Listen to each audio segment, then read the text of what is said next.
સૌને આપી દઉં.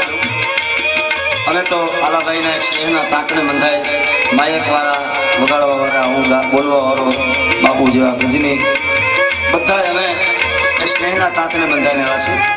આ જેટલા રૂપિયા સ્ટેજ ઉપર થવાના છે પેટી ઉપર ના આપે એ તમામ પૈસો આ ગામના પ્રણામી મંદિરને અર્પણ કરીને જવાનો છે. એમાં કોઈ કલાકારો કઈ લઈને જવાનું નથી. એટલે મારો વાલો જે આપણે વરખવું હોય એમ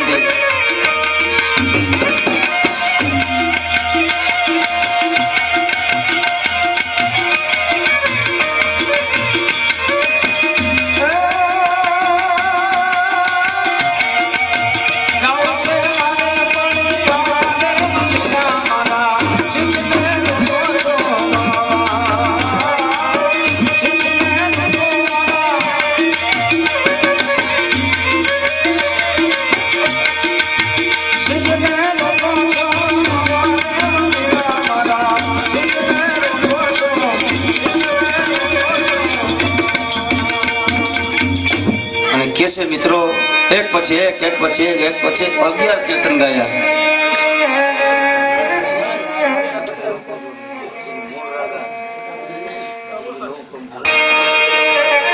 એક પછી 11 કીર્તન ગવાણા. જોનાર, સાંભળનાર, બોલનાર ત્રણેયની આંખમાં પ્રેમના અશ્રુ ઉભરાઈ ગયા હતા. ગોસાઈજી સ્મૃત બનીને સાંભળતા હતા, વૈષ્ણવો થીર બનીને સાંભળતા હતા. પ્રેમને હદીઓના ક્લાસે પૂર ઉભરાણા હતા. 11 કીર્તન પૂરા થયા. ભાવ સમાધિમાંથી જયારે જાગૃત થયા ત્યારે ગોસાઈ સાધુ એટલું પૂછ્યું, જીવન ભગતને જીવન એક વાતનો જવાબ દેશો. બોલે શું?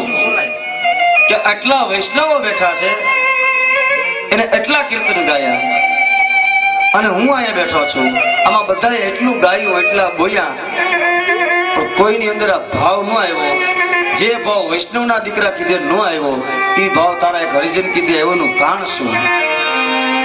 એટલું જ પૂછ્યું કે અમે વૈષ્ણવો થઈને જે કૃષ્ણમાં ભાવ પ્રગટ નથી કરી શકતા, તું એક શુદ્ર જાતિ ચમારથીના ભાવ પ્રગટ કરી શકશ?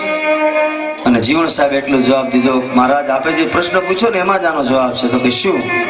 કે જાલગર તમે પૂછ્યું ને કે તમે હરિજન છો ને અમે વૈષ્ણવો છે. તો કે હા.